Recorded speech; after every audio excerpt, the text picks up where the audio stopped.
Yeah. Hiya guys, how you doing? Welcome to St James's Park after what was a pretty good night for Newcastle tonight as they eased through to the semi-finals of the Carabao Cup with I thought it was a 3-0 win against Brentford, and I rushed in to do the flash interviews at the end. I was just about to start interviewing Bruno Guimaraes and Sandro Tonali together, only to find out it was 3-1. But anyway, doesn't matter. Through to the semi-finals after what was a really big night for Sandro Tonali tonight. I'm going to start with his entrance. He arrived tonight at 5:15 for a 7:45 kickoff. He was here half an hour before any other Newcastle United players, and I have to say, when I was here doing the pitchside interviews for the West Ham match in Monday Night Football a couple of weeks ago, he was the first in then as well. So he's loving his football so much that he's first in. And you know, I just sensed when I did his pre-match interview in English, by the way, and his English has come on leaps and bounds, that he was really looking forward tonight, and I just felt that he was desperate to kind of, I mean, not so much stamp his mark, but show that he's truly back as a Newcastle United starter, and he did that tonight and then some. I mean, that first goal, very little backlift, arrowed it right into the bottom corner. It was a sight to behold, and you know, just a real glimpse into what he's capable of. The second, really good worked corner, and a great finish high into the roof of the net via the aid of the deflection.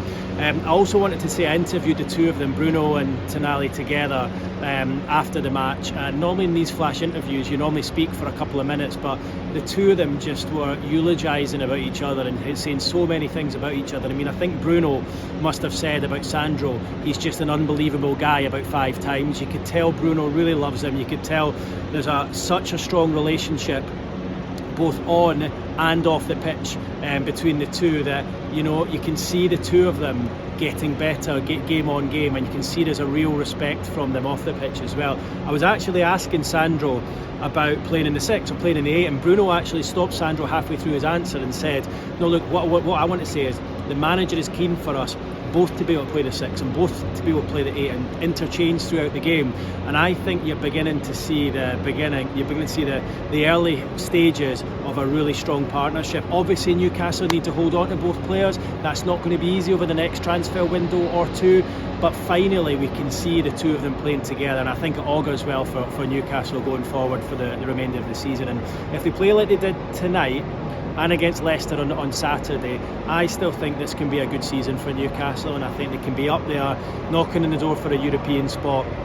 Look, might be too difficult to get into the Champions League, but I would expect Newcastle to be qualifying for Europe if they play like that. It feels like they've got the defence sorted out. The good news is Sven Botman's on his way back as well and should be available for selection in the next couple of weeks. But I think both Scher and Burn have been looking stronger in recent weeks, and the team have been defending much better as a whole.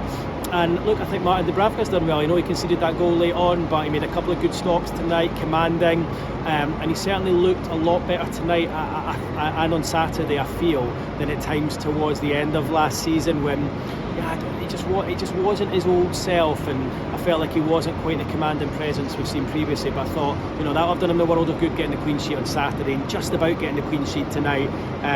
But look, the main thing was getting through to the semi-finals and a double header for Newcastle. Obviously a blow to be missing both Scher and Bruno for that first leg, but as Eddie Howe said afterwards, that's what we've got the squad for. Another thing Eddie kind of volunteered to me after the game was about Tonali playing in the holding role, and he said, look, I think we're beginning to see how good he is in that position, how strong he is, what he offers. So although he didn't do that in the early days, you know, he played Bruno there and Tonali further forward. It feels like he's slowly integrating him into that role where he can fully trust him to boss and, you know, organise a whole game. And I think we saw that, you know, at stages tonight. He really does control and dictate the tempo of a game, and I thought he was by far Newcastle's best player. I don't think Newcastle were amazing tonight. I would probably give them a 7 or an 8 out of 10, but he still brushed Brentford aside, and in all honesty could have had a couple more. Murphy went close with a really well worked move with Bruno, where he backheeled it to him and he curled it just wide, and the goal's right behind me there. And Gordon as well, in on his right foot and flashed it wide. They probably should have scored one of those, but it doesn't matter. As I say, it's all about getting through to the next round. It was really nice to hear from the two of them afterwards, because I think it's certainly the first time I've heard the two of them together, and you could sense the mutual respect that each of them have got for each other, and I just definitely think it augurs well for the future. And if Newcastle can build relationships between these guys like we're seeing, there's no need for a Bruno Guimaraes or a Sandro Tonali or an Alexander Isak to be sold. They can hang on to these players if Newcastle are back fighting at the top end of the pitch, and hopefully the problems of the summer, when players are feeling unsettled, a bit annoyed about a lot of the headlines and the fact they were worried that Newcastle were willing to sell them, hopefully over time they're beginning to deal with that now, and we're beginning to see a lot more from them on the pitch, and they just feel a little bit more settled. Having interviewed Gordon last week and then Bruno and Sandro today, you can just feel like a real want to do well. And Bruno reiterated it again. He said it's his dream to bring a trophy back to this football club. He wants to do it for everyone, and a couple of games away from doing so, 2 games away from another cup final. It's going to be difficult with the likes of Liverpool, Arsenal through to the next round. But look, you would take anyone in a 2-legged semi-final with one of the games, of course, here at St James's Park. So great night all round. I thought Tonali was exceptional.